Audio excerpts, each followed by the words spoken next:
Okay.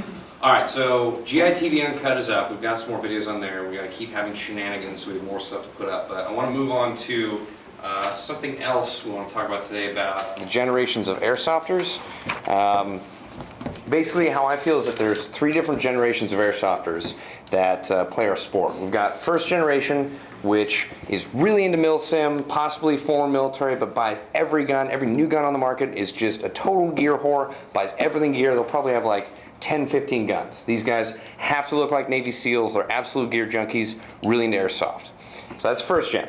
Second gen are the group of airsofters who got into it from their first gen friends. They saw them dressed in all military and they looked absolutely real, and they're interested through that, so they got into airsoft, bought a couple guns, not as much of a gear whore as first gen airsofters, but more of the middle of the road.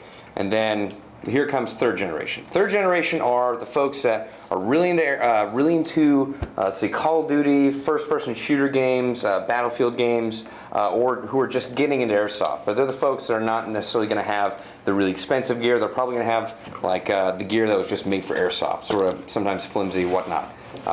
You could call them noobs or just people who are new to the sport.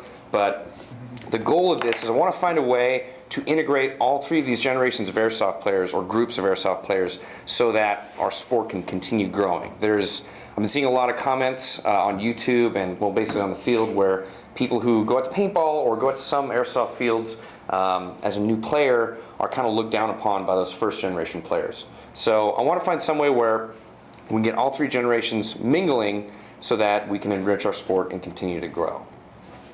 What do you guys think? One of the ways that we can get this, or one of the ways that we can promote this, is that the first gen, I guess, would be it's not really their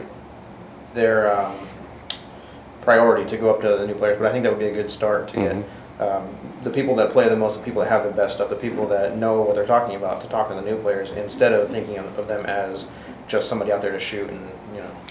Yeah, that's a big part of it, is convincing the older crowd to just go up and say hi and just kind of introduce the newer crowd to the sport. Because I'm sure, I mean, when I got in, you'd see those guys that look like Navy SEALs and, you know, GSG, and they'd look really hardcore, and you're a bit like off-put to go up and talk to them. So if they went up and said hi, that would probably take a large part of the problem away anyway. So yeah, I think it would too.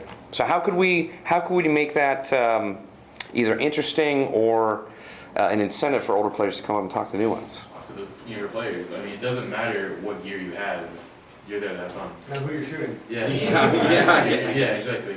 Okay. And you know, you're there to have fun. Right. It doesn't matter what you have, what you're playing with, you're all there for one reason, and it's to have fun. Yeah, nobody wants to feel to have a bad time. Yeah. I know. So I mean, as far as actually putting that into action, I think it's just being friendly. Yeah. It's not that hard. Better than each other. We're all on the same team. Yeah. You know, there was actually a story that I had when we were at Irene. We were in Anaconda, and I ran out of ammo and my battery died at the same time. And the guy that was on my team there, I mean, I was pretty noobish then. I kind of still am, but you know, I ran out of ammo, my battery dead, and there was a guy that was on my team. He offered to give me his battery and another magazine just so I could continue the fight. Wow. He only had like 15 minutes left. And that was something that showed me too that, you know, this is something that I want to do because the camaraderie is there. Yeah.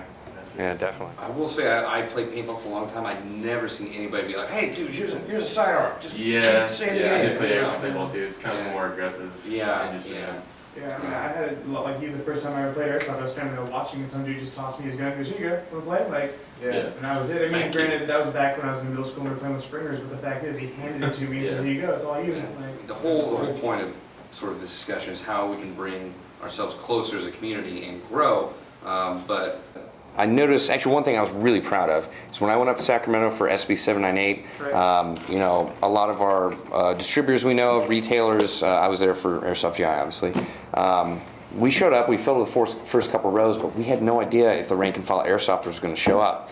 And right as we got out of the committee, where everyone was going up to say their name and say whether they support or oppose, went on the hallway, and there were 500 airsofters just clogging up the hallways around the corner, like just waiting to get into the committee chamber.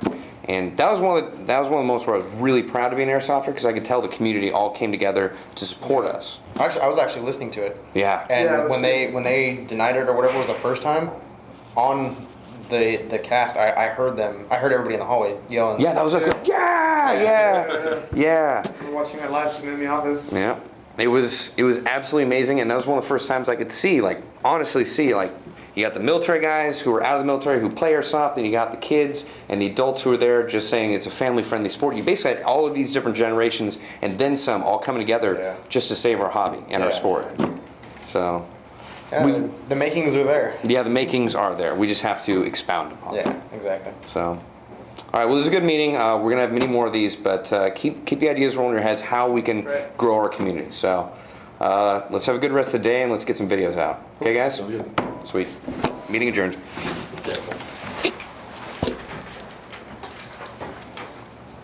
Tim's a tool.